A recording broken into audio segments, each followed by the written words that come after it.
평안히 주무셨습니까? 우리 이곳에서 만난 우리 성도님들, 또 아직 재림교인은 아니시지만 사랑하는 가족과 친지들, 우리 교우님들의 초청으로 인해서 다른 교회 다니시면서 오신 우리 여러분들, 또 우리 아직 하나님을 믿지 않고 있으시지만 이번에 이 자리에 참석하신 분 계시다면 모두를 진심으로 환영합니다. 이번 한 주 동안에 여러분들을 사랑하셔서 하나님께서 주시고자 하는 큰 축복들을 누리게 되는 한 주가 되시기를 간절히 바랍니다. 저는 이번 한 주 동안 새벽 시간에 예수를 만난 사람들이라는 제목으로 평범했고 또 죄 가운데 있었고 그랬지만 그들이 어떻게 아름답게 변화되었고 증인의 삶으로 살게 되었는지를 살펴보도록 하겠습니다. 먼저 시작하면서 바로 영상을 하나를 좀 보도록 하겠습니다.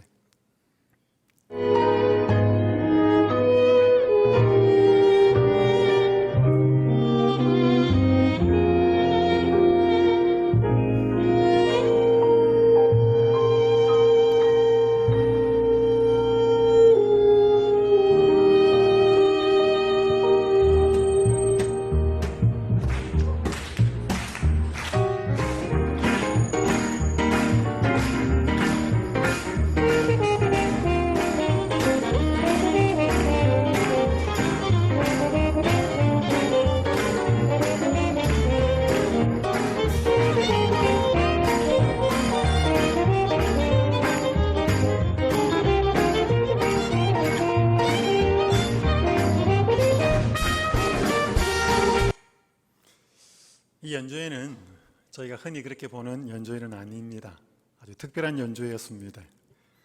2014년 9월에 EBS에서 아끼는 무엇으로 사는가라고 하는 3부작 다큐멘터리가 방송이 되었습니다.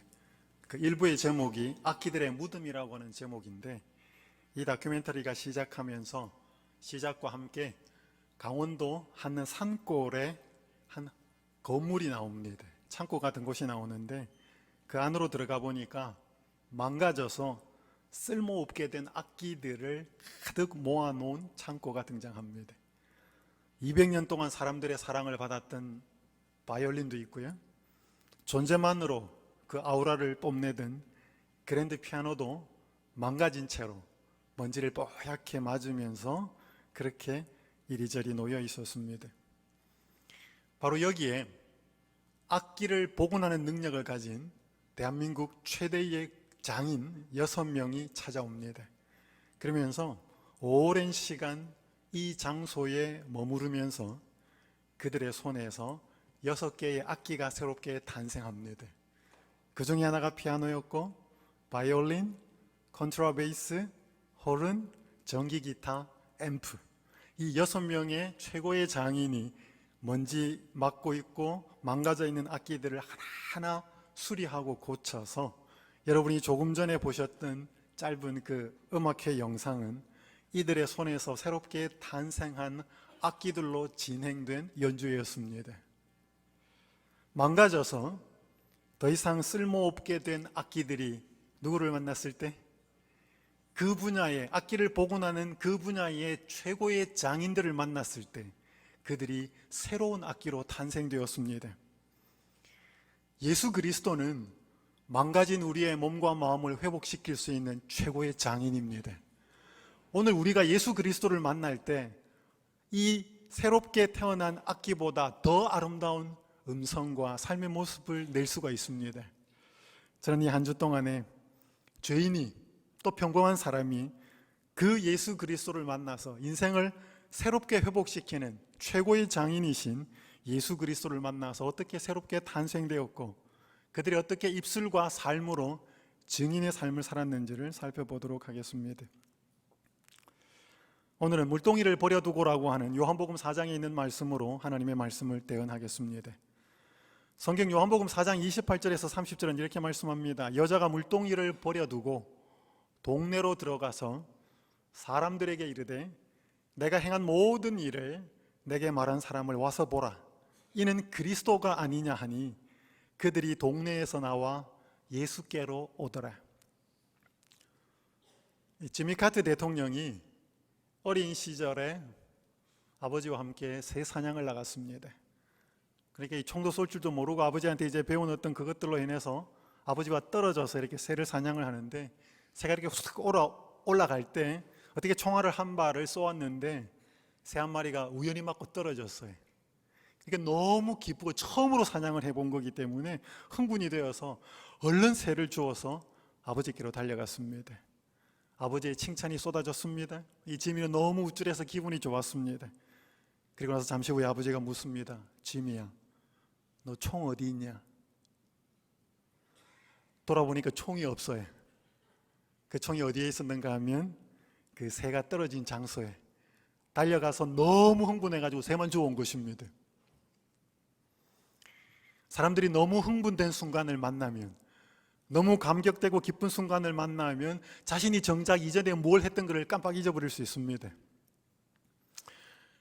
이 사마리아 여인이 사람들의 눈을 피해서 예수님 계신 줄도 올 것도 알지 못한 채 우물에 물 길러 왔다가 이 여인이 육신의 물이 아닌 생명수를 주시는 예수 그리스도를 만납니다. 그 기쁨이 너무 커서, 그 흥분이 너무 커서 자기가 물을 떠러온 사실을 잊어버리고 물동이를 거기에 버려둔 채 자신이 만난, 자신에게 생명수를 공급해 주신 그 예수를 알리기 위하여 동네로 달려갔습니다. 지미 카트에게는 그것이 총이었지만 이 여인이 가지고 왔던 것은 물동이었습니다. 그저 엔터테인먼트에 노는 기구가 아니라 자신의 삶에 꼭 필요했던, 물을 기르러 왔던 이 물동이를 그녀가 잊어버린 채 두고 달려갈 수밖에 없었던 그녀의 흥분, 그녀의 내면 속에 차올랐던 그 감격은 과연 무엇이었을까요? 오늘 저는 목마름이라고 하는 주제로 특별히 연관을 시켜서 그녀의 목마름, 그 사마리아 여인 속에 있었던 목마름 플러스 예수 그리스도의 목마름을 살펴보도록 하겠습니다. 예수님을 만나기 전에 그녀는 삶이 공허하고 채워지지 않는 목마름을 가진 여인이었습니다. 요한복음 4장 16절에서 18절은 이렇게 말씀합니다. 이르시되 가서 내 남편을 불러오라. 여자가 대답하여 이르되 나는 남편이 없나이다. 예수께서 이르시되 내가 남편이 없다 하는 말이 옳도다. 너에게 남편 5이 있었고 지금 있는 자도 내 남편이 아니니 내 말이 참되도다. 예수님은 이 여인과 물이야기를 하시다가 갑자기 화제를 바꾸어서 남편을 불러오라고 말씀하셨습니다. 그때까지 이 여인은 여러 명의 남자를 남편이라고 하는 이름으로 두었지만 남편이 없다고 예수님께 말하였습니다. 예수님은 그것이 옳다고 말씀하셨습니다. 인정하셨습니다. 여러분, 남편을 여러 명 두었다는 것이 행복했을까요? 이 여인에게? 남편을 여러 명 두었다고 하는 그 자체만으로도 이 한 여인은 남편의 사랑을 제대로 받지 못했다는 것을 의미합니다. 그 결과로 인해서 사람과의 갈증 속에, 공허함 속에, 배고픔 속에, 뭔가 그리움 속에 살아가고 있는 여인이었습니다. 재미있는 한 기사를 소개해 드립니다. 2016년 12월 31일에 영국 일간지 데일리 메일이 소개했던 한 기사입니다. 기사의 제목이 아내에게 삐쳐서 20년간 말 안 하고 산 소심쟁이 남편, 이게 기사 제목이에요. 이 뭔 내용인가 싶어서 읽어보았더니 일본인 이 오토라고 하는 남편과 가타야마 유미라고 하는 아내 사이의 관계를 이야기하는 내용인데, 두 사람이 부부로 함께 살았지만 20년 동안 말을 안 하고 살았대요. 이런 아버지 어머니를 바라보던 18살 아들이 너무 답답하고 힘들어서 일본에 있는 한 TV쇼에 제보를 합니다. 우리 아버지 어머니 좀 도와주십시오.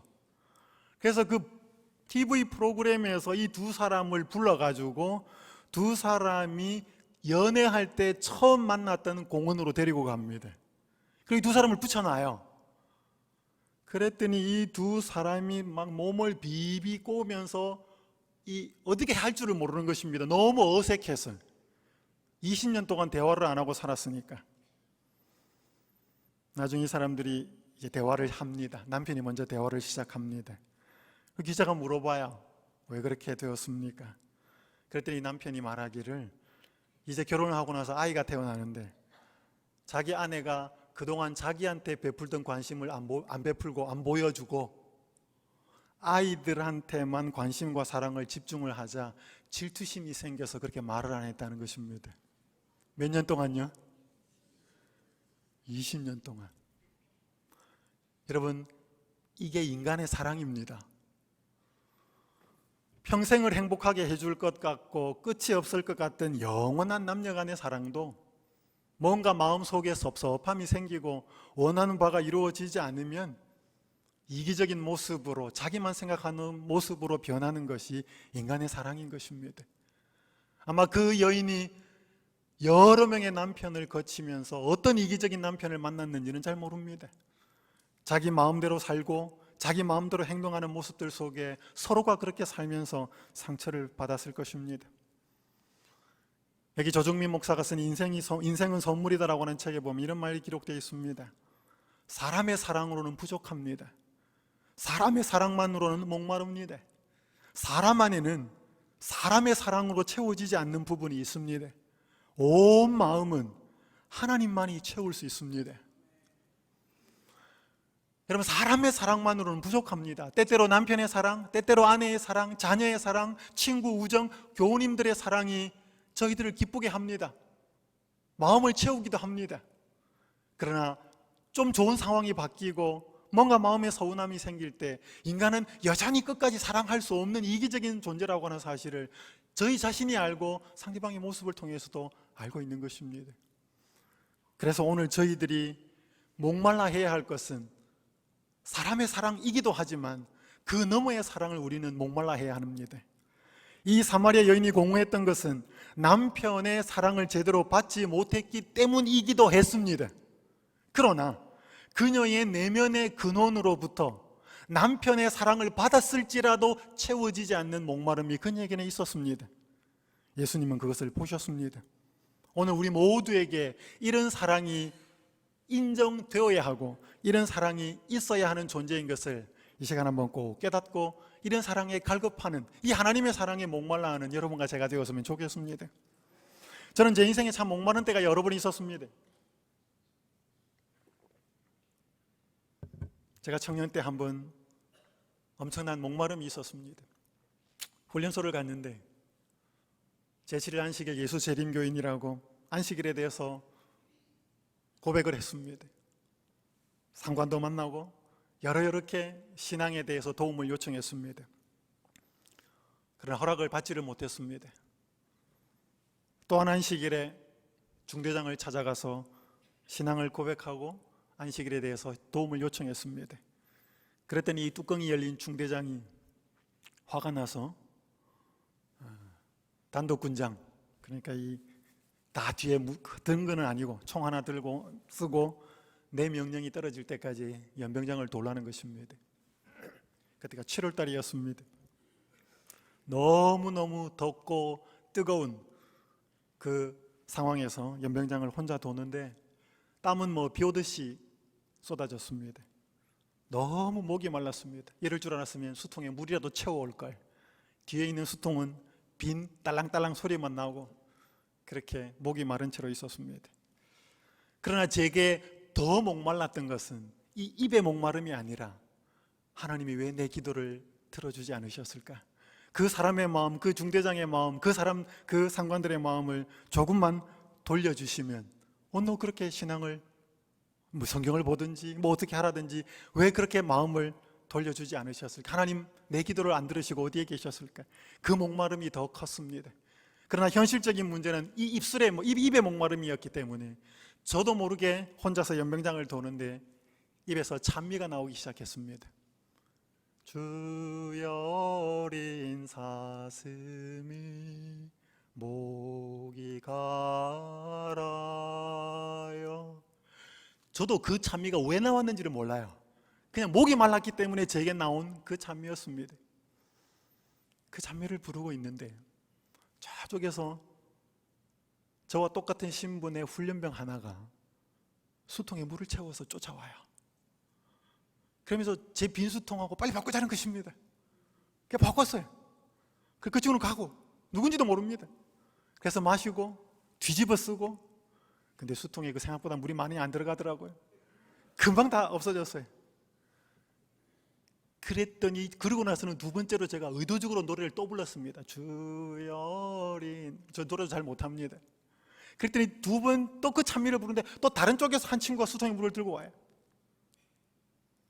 그날 세 번째 저에게 다가온 친구는 수통이 아니고 바게스에다가 물을 들고 왔습니다.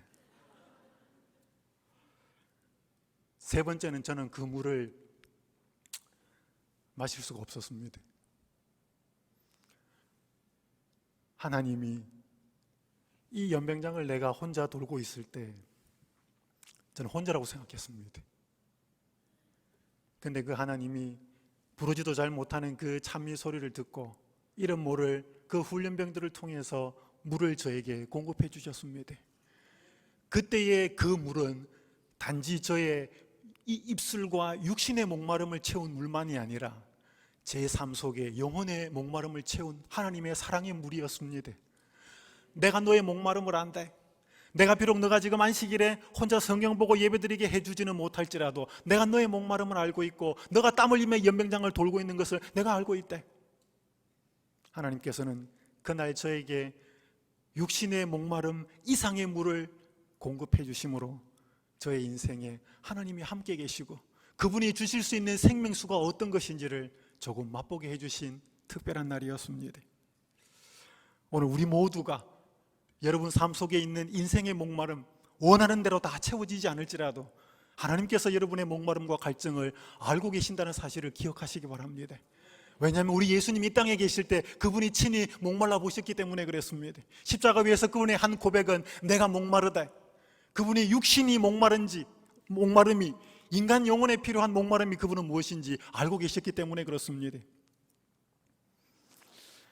계속 물리하기를 하시던 예수님이 갑자기 화제를 바꾸어서 그녀에게 남편을 불러오라고 말씀하셨습니다. 왜 예수님이 물리하기를 하시다가 남편을 불러오라고 말씀하셨을까요? 올 6월 14일에 영국 런던의 24층인 한 서민 아파트에서 화재가 발생해서 많은 사람이 죽었습니다.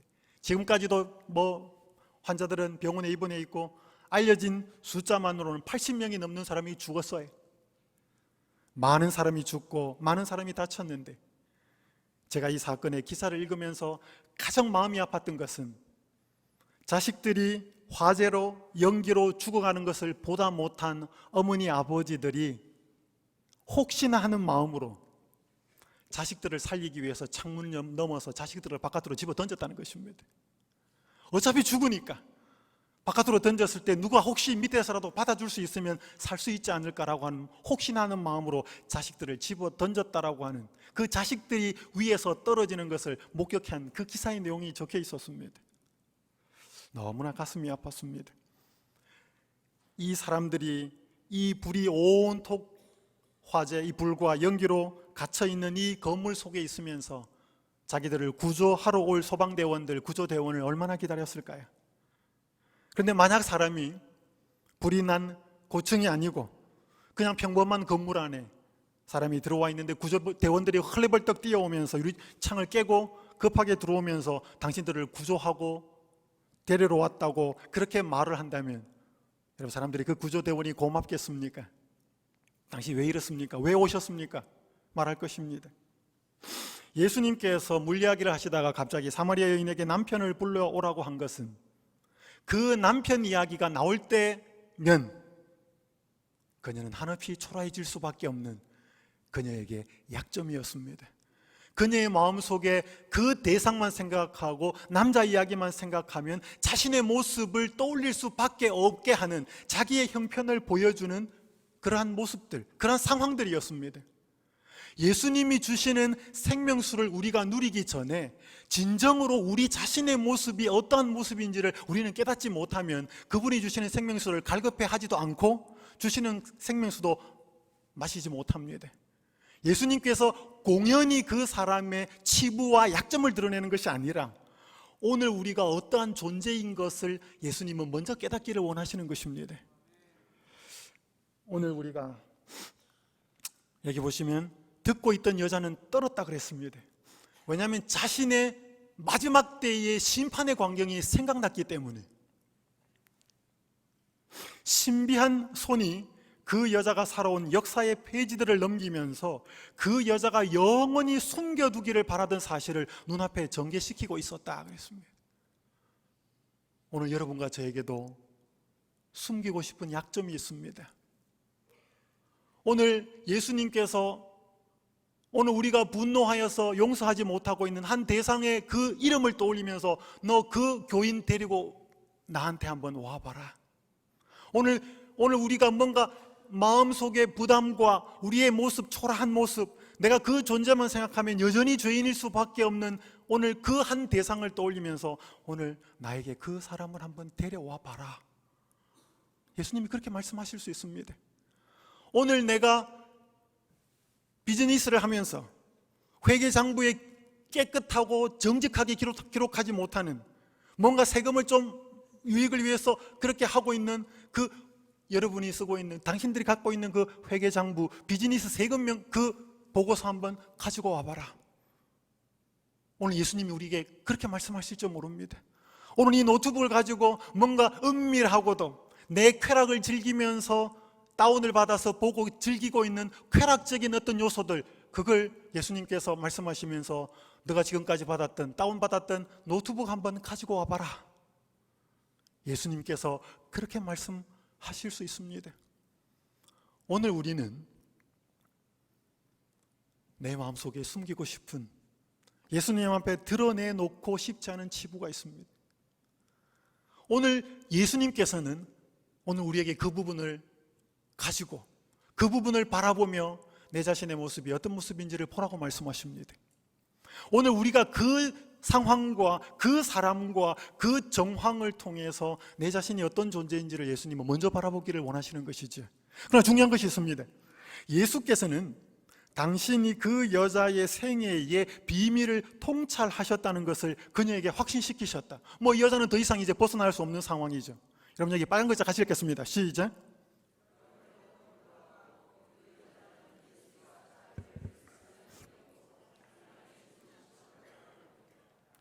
이게 중요합니다. 그럼에도 불구하고 그 여자는 예수가 자기를 불쌍히 여기고 사랑해주는 친구라고 느꼈대. 남편을 불러오라라고 하는 그 예수님의 말씀은 그녀의 치부를 드러내는 것입니다. 그녀의 죄의 모습을 드러내는 것이고, 그녀가 얼마나 한계에 부딪히고 내 스스로는 행복을 찾을 수 없고 내 인생으로서는 결코 내 삶의 모습을, 공허함을, 갈증을 채울 수 없다는 자신의 한계를 느끼게 하는 그 대상을 끄집어내면서 너가 어떤 모습으로 지금까지 살아왔냐, 자신의 가슴을 답답하게 하는 그러한 말씀이셨는데, 그 말씀을 하시는 예수님은 어떤 예수님이셨다고요? 자기를 불쌍히 여기고 자기를 동정하고 계시고 자기를 위로해주고 자기를 사랑해주는 친구라고 느꼈다고요. 여러분, 사람들이요, 누구 다른 사람에게 약점을 탁 드러내고 그 사람의 뭔가를 치부나 그것을 이야기할 때는 뭔가 내가 이용하려고 다른 목적으로 그걸 드러냅니다. 그리고 다른 사람의 약점이나 잘못을 지적할 때 우리는 그 사람이 사랑을 느끼게 하는 일을 참 잘 못해요. 우리 죄인이다 보니까. 저도 그래요. 여러분, 그런 거 있지 않습니까? 사람이 꼭 해야 하는 말, 바른 말을 하는 데에도 그 사람이 미운 사람이 있어요. 그런 사람 있습니까? 그 사람 말 앞뒤 정황을 따져보고 하면 다 맞아요. 내가 들어야 될 말이에요. 근데 기분이 나빠. 물론 우리가 죄인이기 때문에 그렇습니다. 그러나 그 사람이 바른 말을 하고 꼭 해야 되는 말을 하지만 그 사람이 혹 눈빛으로나 표정으로나 다른 사람을 정죄하고 비난하고 조롱하는 말, 표정으로 그렇게 했다면 그것을 지적받은 사람은 아무리 옳은 일이고 내가 고쳐야 되는 일이지만 그 속에서는 사랑은 못 느끼는 것이지. 오늘 우리의 예수님은 우리의 치부와 우리의 연약함을 드러냅니다. 내가 솔직히 어떤 모습인지를 예수님은 자꾸 보게 하십니다. 그래서 어떤 관계 속에 우리를 둡니다. 저 사람하고는 문제가 없는데 이 사람하고는 있으면 나는 문제가 자꾸 생겨요. 혼자 있을 때 성격 나쁜 사람은 없잖아요. 대부분 내 성격이 나쁘다라고 하는 것은 관계 속에서 느껴지는 것이거든요. 예수님께서는 송곳같이 죄를 지적하시면서도 그분의 눈빛과 그분의 음성, 그분의 태도에는 말할 수 없는 사랑이 녹아 있었습니다. 이 느낌을 사마리아 여인은 느꼈습니다. 그랬기 때문에 자기의 죄를 지적해 주는 그 예수님을 도망가지 않았던 것입니다. 오늘 사랑하는 여러분이요, 오늘 예수님은 우리의 때때로 연약함을 드러냅니다. 치부를 드러냅니다. 제가 한 설문조사를 보니까 교회를 떠나고 교회를 나가지 않는 사람들에게 설문조사를 하니까 몇 가지 이유가 나오는데, 그 중에 하나가 교회 가면 자꾸 자기를 죄인으로 해서 싫다는 것입니다.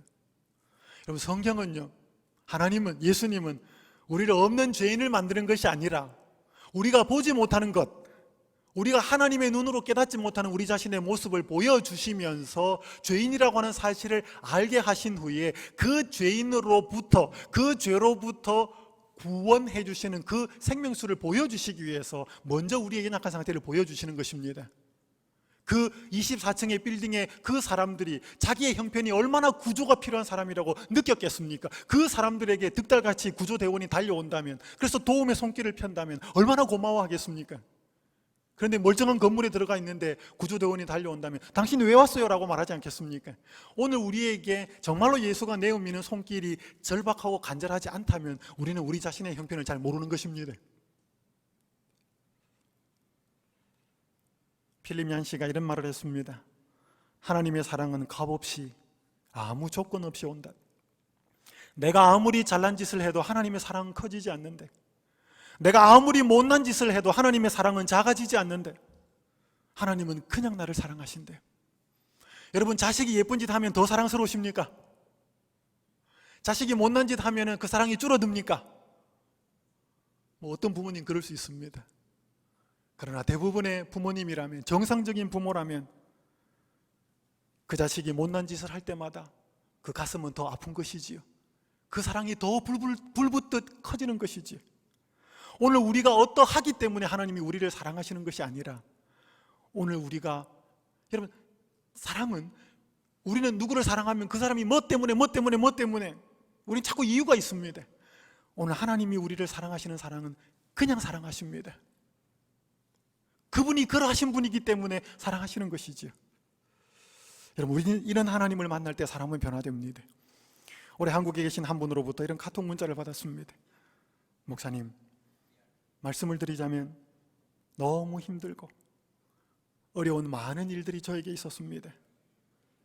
하지만 하나님을 모르고 그 은혜를 받지 않고 살았더라면 제가 이 세상에 없었을 수도 있었을 것입니다. 어려움이 닥칠 때마다 그 짐을 모두 그분께 맡기고 기다렸습니다. 또 힘든 일이 있으면 기도하고 그분께 또 맡겼습니다. 그렇게 살아가고 있습니다. 누구누구의 가슴 박히는 폭언도 용서해가면서요, 지금은 그를 용서할 수 있는 여유가 있습니다. 또한 그가 불쌍하게 보이는 여유가 생겼습니다. 모두 그분의 무한한 빼익이 저에게 있어서 그 어려움을 견뎌낼 수 있습니다. 제가 이 내용을 받고 얼마나 가슴이 벅찼는지 모릅니다. 이분 제가 성경 공부 가르치고 집 내준 분이에요. 근데 지금은 교회를 못 나오고 있어요. 누구 때문에? 제가 구체적인 이야기는 말씀을 드릴 수는 없고요. 근데 이분이 다 구체적인 내용을 적지 않았습니다. 그런데 하나님을 모르고 그분의 은혜를 받지 않고 살았더라면 제가 이 세상에 없었을 수도 있었을 것입니다. 이 한 문장으로 이분이 처한 상황이 얼마나 힘들고 고통스러울까 짐작이 갔습니다. 그런데 그럴 때마다, 어려움이 닥치고 고난이 닥칠 때마다 자기가 지고 있는 그 모든 짐을 그분 앞에 맡기고 그분이 어떻게 해결해 주실까를 기다리고 또 기다렸다고, 또 짐이 생길 때마다 또 그걸 내려놓고 기다렸다고요. 그랬더니 마음속에 힘이 생기고 용기가 생기고, 그리고 자기를 고통스럽게 하고 힘들게 한 그 사람을 용서할 수 있고 불쌍하게 보이는 여유가 생겼다고. 그러면서 그분의 무한한 빼익이 저에게 있어서 그 어려움을 견뎌낼 수 있습니다 라고 고백하는 이 글을 보내왔습니다. 사랑하는 여러분들이시여, 오늘 이분이 마신 그 생명수를 여러분과 저도 마실 수 있습니다.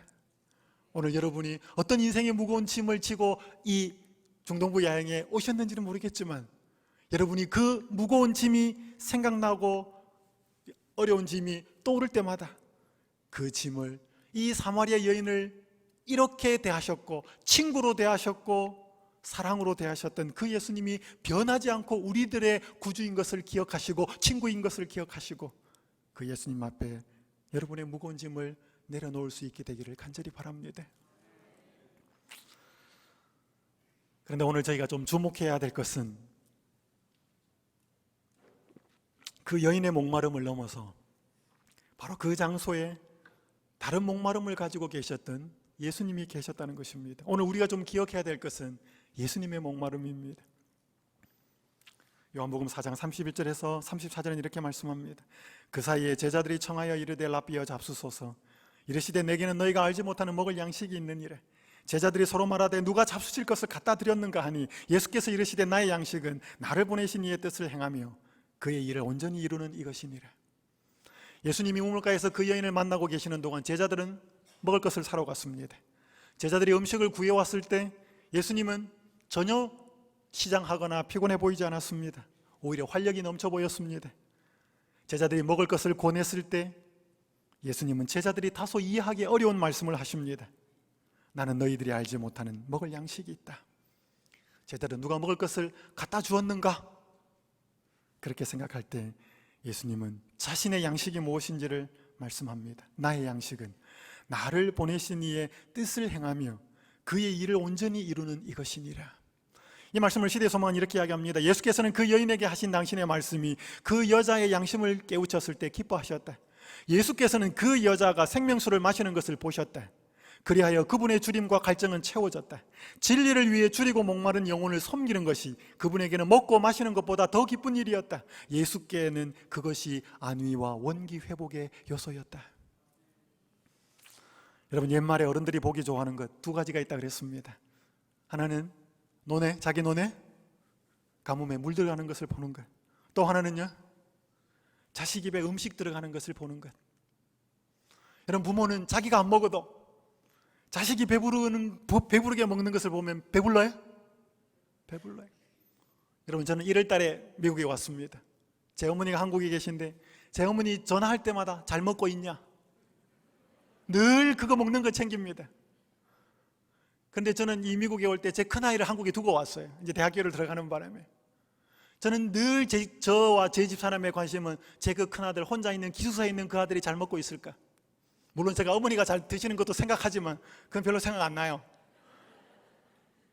제 아들이 그 한 명이 남아있는 그 애가 잘 먹고 있을까? 여러분, 부모가 자식이 잘 먹는 거에 관심이 있어요? 관심이 있어요. 그게 부모의 관심입니다. 근데 예수님의 관심은요, 자기의 목마름을 채우고 자기의 갈증을 채우고 배부름을 채우는 게 아니라 오늘 당신의 사랑하는 백성들이 잘 먹고 있냐? 잘 마시고 있냐? 그게 예수님의 목마름이고 그게 예수님의 갈증이에요. 그래서 그 사마리아 여인이, 그 공허했던, 인생에 공허했던 그 여인이 예수님이 내민 그 생명수를 도망가지 않고 마셨을 때 그녀에게 말할 수 없는 흥분과 감격이 솟아날 때 예수님은 그 여인의 모습을 바라보는 것으로 예수님의 목마름과 갈증은 채워졌다는 것입니다. 이것이 예수님의 목마름이었습니다. 그 자리에는 두 사람의 목마른 자가 있었습니다. 한 사람은 그저 사랑을 좀 더 받고 인생에 뭔가 신나고 재미있는 일이 채워져야만 되는 그런 목마름을 갖고 온 그 여인에게 영혼의 목마름을 채워주기 위한 그 목마름을 가지고 계셨던 예수님이 그 자리에 계셨다는 것입니다. 올 4월 28일에 영국 일간지 더 선이 보도한 한 장의 사진이 제 가슴을 참 흥분시켰습니다. 한 남자가 인생을 비관해서 영국 런던에서 가까운 한 다리 위에서 떨어져서 자살을 하려고 했습니다. 그때 다리 위를 지나던 사람이 이 사람을 발견하고 그가 떨어지지 못하도록 잡았어요. 목을 붙들고 어디서 구해왔는지 끈으로 온몸을 묶고, 한 사람이 혁대를 잡고 한 사람은 밑에서 이 두 다리를 붙들고, 여러분, 이래서 119 이 구조대원이 오기까지 2시간 동안은 이렇게 한 남자, 이 사람을 붙들고 있었습니다. 여러분, 이 다리 위를 지나가던 사람이 이때 이 남자를 알고 있던 사람은 한 명도 없었습니다. 다 모르는 사람들이. 그런데 이 다리 위를 지나던 온 사람들이 왜 이 남자를 이렇게 붙들었을까요? 뭐 하려고? 사람 살리려고. 여러분, 이 세상에 사람보다 중요한 거 없습니다. 이 세상에 사람의 생명보다도 중요한 건 없습니다. 예수님께서 바로 그 일을 하러 왔던 것이지요. 저는 이 모습을 보면서 이 모든 사람들이 이 한 사람 살리기 위해서 이렇게 붙들고 끌어안고 여기에는 용기를 주고 그 비관하는 마음을 갖지 않도록 또 격려하고, 저는 이 모습을 보면서 이 다리 위에서 펼쳐졌던 모든 합동작전이 삼위 하나님과 하늘의 온 천사들과 이 온 우주의 거민들이 이 지구를 구하기 위해서, 죄인 한 사람을 구원하기 위해서 펼쳐지는 영혼의 합동작전이라는 사실을 깨닫게 되었습니다. 바로 여러분과 제가, 예수님이, 삼위 하나님이, 천사들이 온 하늘을 버리면서 모든 희생을 감내하면서도 우리를 다시금 회복시키기 위해서 이렇게 우리의 영혼과 우리의 심령을 붙들고 계시다는 사실을 이 시간 꼭 기억하시기를 간절히 바랍니다. 이것이 예수님의 목마름이었습니다. 삶에서 가장 두려운 일들을 꼽으라면 어떤 목록이 나올까요? 대부분 거기에는 가족이나 자신의 죽음이 포함될 것이다. 충분히 이해는 되지만 사실 그것은 지상에 국한된 현생에 대한 두려움에 불과하다. 목숨이 더 이상 지속되지 않는다고 해서 정말 우리가 지상에서 목숨을 잃는 일을 가장 두려워해야 하는가? 만약 하나님께서 그분에게 가장 두려움이 되는 것들을 열거하신다면 그 목록에는 분명히 우리의 가족이나 우리 자신의 영생이 상실될 두려움이 포함될 것이다. 물론 하나님은 육체적인 질병과 죽음의 문제도 염려하시지만 무엇보다 영적인 질병과 죽음을 염려하신다. 오늘 누군가가 여러분에게 여러분 인생에서 가장 두려운 게 무엇입니까? 라고 물으신다면 여러분 뭐가 제일 두렵다고 말씀하시겠습니까? 제가 지금 암에 걸렸어요. 제 자식이 이래요. 제 사업이 이렇게 힘듭니다. 물론 그것도 여러분에게 두려움이 됩니다. 만약에 예수님에게 질문을 하여서 그 한 대상의 영혼을 바라보고 예수님, 저 사람을 보실 때 예수님은 무엇이 가장 두려우십니까? 라고 말할 때 과연 육체적인 질병이라고 말할까요? 아니면 사라지는 돈이라고 말할까요? 아니면 그 사람이 마음속에서 간절히 원하는 그것이 이루어지지 않고 상실되는 그것을 두려움이라고 말씀하실까요? 만약 예수님에게 그 두려움을 묻는다면 그분은 분명히 말씀하실 것입니다. 바로 오늘 우리에게 닥친 영적인 질병과 영적인 죽음에 대해서 무관하게 예수님이 보시는 만큼 심각하게 생각하지 못하고 살아가는, 오히려 그런 것을 두고도 세상에 관심을 두고 있는 우리의 모습을 보면서 예수님은 더 두려워하시고 고통스러워하시지 않을까요? 이것이 예수님의 마음속에 있는 모두를 향한, 우리 모든 죄인들을 향한, 오늘 우리를 향한 예수님의 목마름과 갈증입니다. 오늘 우리가 예수님을 할 때 이 갈증이 우리의 갈증이 됩니다. 이제 이 여인은 목마름이 바뀝니다. 그저 물도러 왔었고 남편의 사랑을 좀 더 깊이 뜨겁게 행복하게 받고 싶고 그래서 인생을 행복하게 살고 싶었던 이 여인이 그 예수님 속에 있으셨던 목마름이 자신에게 전달되어 오는 것을 경험합니다. 이제는 이 여인의 목마름은 예수님의 목마름으로 변해집니다. 그래서 그 여자가 물동이를 두고 동네로 달려갑니다. 그러면서 뭐라고 이야기하는가 하면 내가 행한 모든 일을 내게 말한 사람을 와서 보라. 여러분, 이 여인이 뭔 잘한 일을 했어요? 남편 여러 명 바꾸어가며 뭐 별로 그렇게 자랑할 만한 일 하지 않은 것, 그 일을 한 것을 말한 사람을 와서 보라. 그러나 이 여인은 이것만 말하지 않았을 것입니다. 내가 그렇게 살았던 그 모습을 말씀하심에도 불구하고 그런 나를 따뜻한 눈빛으로, 사랑의 눈빛으로, 불쌍히 긍휼히 여기면서 나를 친구로 대해준 그분을 와서 보라. 단지 자기의 죄를 지적하는 것 넘어서 자기를 불쌍히 여기고 긍휼히 여기는 그 예수님을 전달하고 소개를 합니다. 여자의 말이 내가 행한 모든 것을 그가 내게 말하였다 증언함으로, 이 증언하다는 말을 마르투레오, 물론 여기서 증언 또 순교자 뭐 이런 이제 용어들이 파생이 됩니다.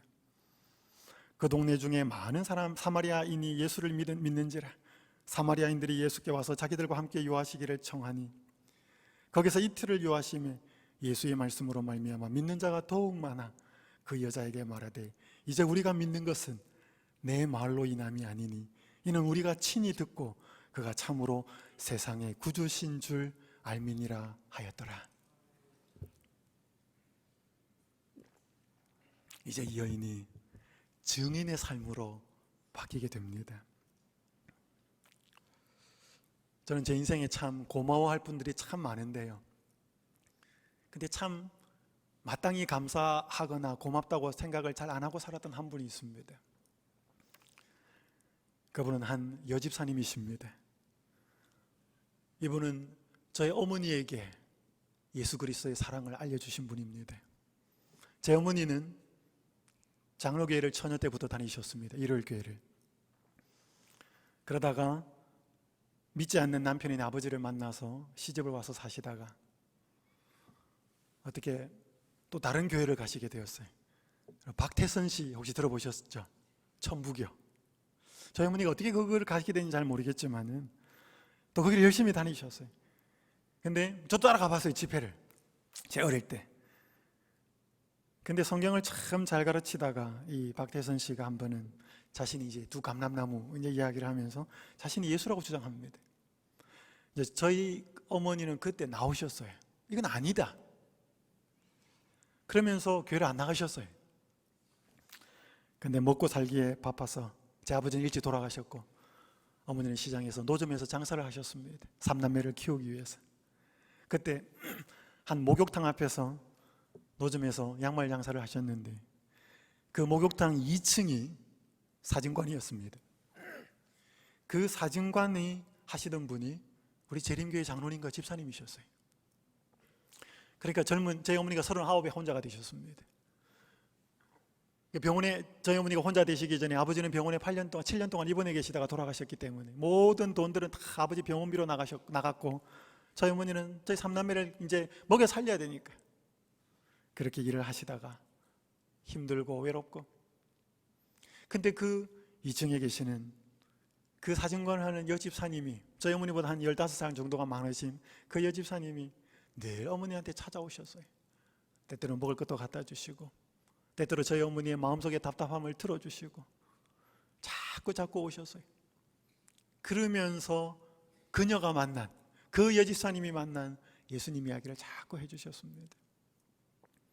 그것이 저희 어머니의 마음속에 조금씩 들어갔어요. 그러면서 저희 어머니가 제가 고등학교 때 재림신자가 됐습니다. 저는 그 어머니를 따라서 이제 교회를 간 거죠. 물론 제가 고등학교 처음부터 가지는 않았지만 저는 지금 가만히 생각해 보면 저는 그 집사님에 대해서 별로 이렇게 고맙게 생각하거나, 물론 뭐 안면도 있고 아는 분이니까 그렇지만 지금 제가 곰곰이 생각해 볼 때 만약에 그때 어머니가 그 한 여집사님의 그 어떤 사랑과 친절과 전도를 받지 않고 교인이 되지 않았으면 나는 지금 어떤 모습으로 살고 있을까요? 저는 공대를 졸업했습니다. 만약에 제가 대학을 재림신자가 되지 않았으면 저는 그저 평범한 한 사람이 직장인이 되어 있었을 것입니다. 그 여집사님이 저희 어머니에게 베푼 친절의 결과가 어디까지 가 있는가 하면 제가 여기 와 있는 것입니다. 여러분, 제가 이 중동부 야행에 와서 여러분에게 이 새벽에 설교할지를 그 여집사님이 알았을까요? 전혀 상상할 수 없는 일.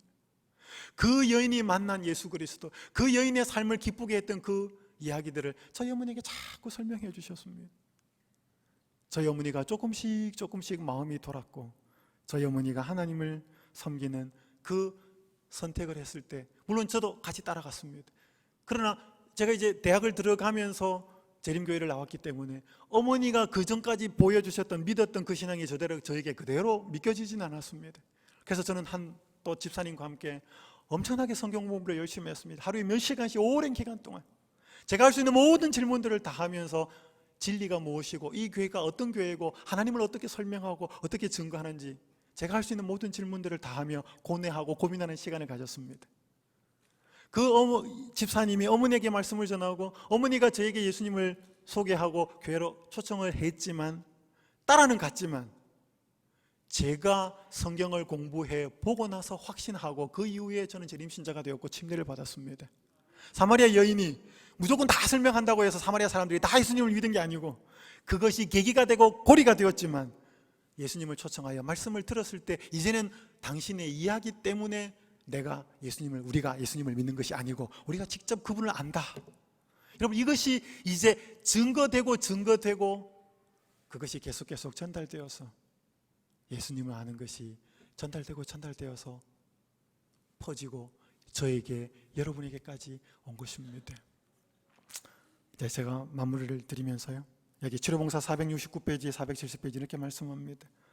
사람들을 구원하기 위하여 증거하는 복음은 우리 자신의 영혼을 구원해 준 복음이어야 한다. 우리가 급히 흐르는 물결 속에서 죄인들을 건져내려면 우리 자신의 발이 만세반석이신 예수 그리스도께 굳게 고정되어 있어야 한다. 오늘 우리가 누구에게 맛있는 음식을 소개하면 내가 먹어보지 않고 그 음식을 소개한다면 약할 것입니다. 오늘 내가 먹어본 그 음식을 우리가 더 기쁘고 더 즐겁게 소개하는 것처럼 오늘 사람들을 구원하기 위해서 우리의 입술과 삶을 통해서 증거하는 복음은 우리 자신의 영혼을 구원해 준 복음이어야 한다. 오늘 우리 자신은 이제 돌아보아야 합니다. 오늘 내가 예수 그리스도께로부터 복음을 받았는데 그 복음은 현재 나에게 어떤 의미로 내 삶을 지배하고 있는가? 만약 그것이 내 삶을 뜨겁게 하지 아니하고 기쁘게 하지 아니하고 내 삶에 그것이 내 죄의 모습을 보고 애통하게 하지 않는다면 오늘 우리는 그것을 복음으로 제대로 깨닫지 못할 뿐더러 그것이 우리의 입술이나 삶을 통하여 나가기는 어렵다는 것입니다. 오늘 우리가 이제 다시 한번 우리의 마음들을 굳게 돌아보아야 하는 것은 우리가 지금 우리의 발이, 우리의 내면의 마음의 상태의 중심이 어디에 고정되어 있고 어디를 향하고 있는지를 이 시간 돌아보셔야 합니다. 사마리아 여인이 공허하고 온갖 안테나를 다른 곳으로 세워두고 있었을 때 예수님께서는 그 여인을 친히 찾아오셔서 내가 너의 친구다, 내가 너를 사랑한다, 내가 주는 물을 마셔야만 그 마음이 영원히 채워진다라고 하셨던 그 예수님의 말씀이 오늘 우리 자신에게 어떤 의미가 있는지 이 시간 한번 깊이 돌아보는 시간이 되었으면 좋겠습니다. 예수님은 사람의 목마름을 아십니다. 그래서 지금도 생명수를 공급하고 계신다는 사실을 기억하시기를 간절히 바랍니다. 예수님은 모든 사람이 그분이 주시는 영원한 생명수를 마시기 원하는 간절한 목마름이 있으십니다. 오늘 우리가 그분의 목마름을 이해할 때 우리의 목마름이 달라질 것입니다. 예수님의 생명수를 마시는 사람은 더 이상 세상의 목마름으로 찾고 다니는 것이 아니라 예수님의 목마름이 우리의 목마름이 되어서 그분을 증거하고 그분을 고백하는 삶이 됩니다. 우리가 무엇을 하든지 우리가 들고 온 그 물동이가 우선이 아니라 먹고 살기 위한 삶이 호구지책이 우선이 아니라 그것을 잠시 버려두고, 아니 그것을 2차로 2순위로 하고 그분을 만난 감격과 그분을 만난 흥분으로 우리가 그분을 드러내게 될 것입니다. 다시 한번 이번 한 주 동안에 오늘 우리를 만나주신 그 예수님을 깊이 경험함으로 오늘 우리의 삶이 아름다운 증인의 삶으로 바뀌어지는 그런 삶이 되기를 간절히 바라면서 말씀을 마치겠습니다. 이 시간 제가 잠깐 기도하고요, 우리 개인 기도하는 시간을 좀 갖도록 하겠습니다. 기도하겠습니다. 하늘에 계신 아버지 하나님, 사마리아 여인처럼 저희도 삶 속에 갈증이 있습니다. 목마름이 있습니다. 아버지 하나님, 저희의 목마름이 무엇인지 알고 계심을 인하여 감사합니다. 할 수만 있다면 저희 목마름이 채워지는 삶을 기도하고 싶은데 예수님께 가까이 가니 예수님이 더 큰 목마름을 가지고 계심을 알게 됩니다. 아버지 하나님, 저희 육신의 목마름을 채워주시는 분에 대한 믿음을 굳게 가진 채 더 크신 예수님의 목마름을 저희도 갖게 해 주시옵소서. 오늘 저희가 한없이 부족한 모습으로 이 자리에 나왔습니다. 다시 한번 있는 모습 그대로를 가지고 예수님 앞에 나아가오니 예수님 저희를 불쌍히 여겨주시고 오늘 저희의 은밀한 죄, 오늘 저희들의 약점, 모습 그대로를 예수님 앞에 가지고 나아가오니 저희를 긍휼히 여겨주시고 그것을 해결하는 생명수를 허락하여 주시옵소서. 그리하여서 저희가 사마리아 여인처럼 증인의 삶, 흥분과 감격된 삶으로 예수님을 전하는 아름다운 삶으로 변화될 수 있도록 축복하여 주시옵소서. 예수님의 이름으로 간절히 기도드리옵나이다.